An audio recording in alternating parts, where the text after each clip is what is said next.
ਲਓ ਸੱਜਣੋ ਤੇ ਮਿੱਤਰੋ, ਹਕੂਮਤ ਪੰਜਾਬ ਵੱਲੋਂ ਜਨਾਬ 3 ਮਰਲੇ ਦੇ ਜਿਹੜੇ ਫ੍ਰੀ ਪਲਾਟ ਦਿੱਤੇ ਜਾਣਗੇ ਉਹਦੇ ਹਵਾਲੇ ਨਾਲ ਜਨਾਬ ਹਰ ਬੰਦਾ ਬੜਾ ਬੇਤਾਬ ਹੈ ਕਿ ਜਨਾਬ ਸਾਨੂੰ ਵੀ 3 ਮਰਲੇ ਦਾ ਪਲਾਟ ਮਿਲ ਜਾਏ। ਬਹੁਤ ਜ਼ਿਆਦਾ ਲੋਕ ਜਿਹੜੇ ਮੇਰੇ ਕੋਲ ਪੁੱਛਦੇ ਪਏ ਨੇ ਕਿ ਅਸੀਂ ਇਹਨੂੰ ਅਪਲਾਈ ਕਿਸ ਤਰ੍ਹਾਂ ਕਰਨਾ ਵਾ, ਕਿਸ ਤਰ੍ਹਾਂ ਅਸੀਂ 3 ਮਰਲੇ ਦਾ ਪਲਾਟ ਅਸੀਂ ਲੈ ਸਕਦੇ ਹਾਂ। ਜਿਸ ਤਰ੍ਹਾਂ ਕਿ ਪੂਰੇ ਪੰਜਾਬ ਦੇ ਵਿੱਚ ਇਹ ਪਲਾਟ ਦਿੱਤੇ ਜਾਣੇ ਤੇ ਫੈਸਲਾਬਾਦ ਦੇ ਵਿੱਚ ਵੀ ਦਿੱਤੇ ਜਾਣੇ ਆ।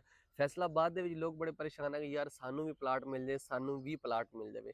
ਤੇ ਜਨਾਬ ਪਲਾਟ ਦੇ ਹਵਾਲੇ ਨਾਲ ਸਿਰਫ ਹਾਲੇ ਮਰੀਮ ਨਵਾਜ਼ ਦਾ ਇਹ ਐਲਾਨ ਆ ਕਿ 3 ਮਰਲੇ ਦੇ ਪਲਾਟ ਦੇਣੇ ਆ। ਤੇ ਜਨਾਬ ਇਹਨਾਂ ਦਾ ਅਪਲਾਈ ਕਰਨ ਦਾ ਤਰੀਕਾ ਕਰ, ਕਿਉਂਕਿ ਇਹਨਾਂ ਦੀ ਵੈਬ ਪੋਰਟਲ ਬਣਨੀ ਹੈ। ਵੈਬ ਪੋਰਟਲ ਤੇ ਤੁਸੀਂ ਆਪਣੇ ਅਪਲਾਈ ਕਰਨਾ ਵਾ ਤੇ ਪਲਾਟ ਜਨਾਬ ਇਹ ਉਹਨਾਂ ਨੂੰ ਮਿਲਨੇ ਆ ਜਿਹੜੇ ਬੇਰੋਜ਼ਗਾਰ ਆ, ਜਿਨ੍ਹਾਂ ਨੂੰ ਮਤਲਬ ਜਿਨ੍ਹਾਂ ਦਾ ਕੋਈ ਸਹਾਰਾ ਨਹੀਂ, ਜਿਸ ਤਰ੍ਹਾਂ ਬੇਵਾ ਹੋ ਜਾਣਗੀਆਂ ਜਾਂ ਜਿਨ੍ਹਾਂ ਦੇ ਕੋਲ ਕੋਈ ਘਰ ਨਹੀਂ ਹੋਏਗਾ, ਕਿਰਾਏ ਤੋਂ ਅਰਸਾ ਦਰਾਜ਼ ਤੋਂ ਰਹਿ ਰਹੇ ਹੋਣਗੇ, ਇਹ ਜਨਾਬ ਉਹਨਾਂ ਨੂੰ ਪਲਾਟ ਮਿਲਨੇ ਆ। ਇਹ ਦੂਜੇ ਬੰਦੇ ਨਾ ਸੋਚੋ ਜਿਨ੍ਹਾਂ ਨੇ ਕੋਈ 5-5 6-6 ਖਾਲੀ ਪਲਾਟ ਛੱਡੇ ਤੇ ਫਿਰ ਕਿਰਾਏ ਤੇ ਰਹਿ ਰਹੇ ਆ ਤੇ ਸੋਚਦੇ ਹੋਣਗੇ ਕਿ ਅਸੀਂ ਵੀ ਪਲਾਟ ਲੈ ਲਾਂਗੇ। ਇਹ ਬਿਲਕੁਲ ਵੀ ਉਹਨਾਂ ਵਾਸਤੇ ਨਹੀਂ ਹੈ। ਇਹ ਪਲਾਟ ਉਹਨਾਂ ਨੂੰ ਗਰੀਬਾਂ ਨੂੰ, ਜਿਹੜੇ ਬੇਵਾ ਹੋਣਗੀਆਂ ਕੁਝ ਖਵਾਤੀਨ, ਉਹਨਾਂ ਨੂੰ ਦਿੱਤੇ ਜਾਣਗੇ ਤਾਂ ਕਿ ਉਹ ਆਪਣਾ ਕੋਈ ਉਹਦੇ 'ਚ ਘਰ ਬਣਾ ਕੇ ਸਕੂਨ ਨਾਲ ਆਪਣੀ ਜ਼ਿੰਦਗੀ ਗੁਜ਼ਾਰ ਸਕਣ। ਤੇ ਜਨਾਬ ਬਹੁਤ ਜਲਦੀ ਐਲਾਨ ਕੀਤਾ ਜਾਏਗਾ ਮਰੀਮ ਨਵਾਜ਼ ਵੱਲੋਂ ਕਿ ਵੈਬ ਪੋਰਟਲ ਤਕਰੀਬਨ ਬਣ ਰਹੀ ਹੈ, ਉਹਦੇ 'ਚ ਤੁਸੀਂ ਅਪਲਾਈ ਕਰਨਾ ਵਾ। ਅਪਲਾਈ ਕਰਕੇ ਫਿਰ ਤੁਹਾਨੂੰ ਇਹ 3 ਮਰਲੇ ਦਾ ਪਲਾਟ ਮਿਲਣਾ।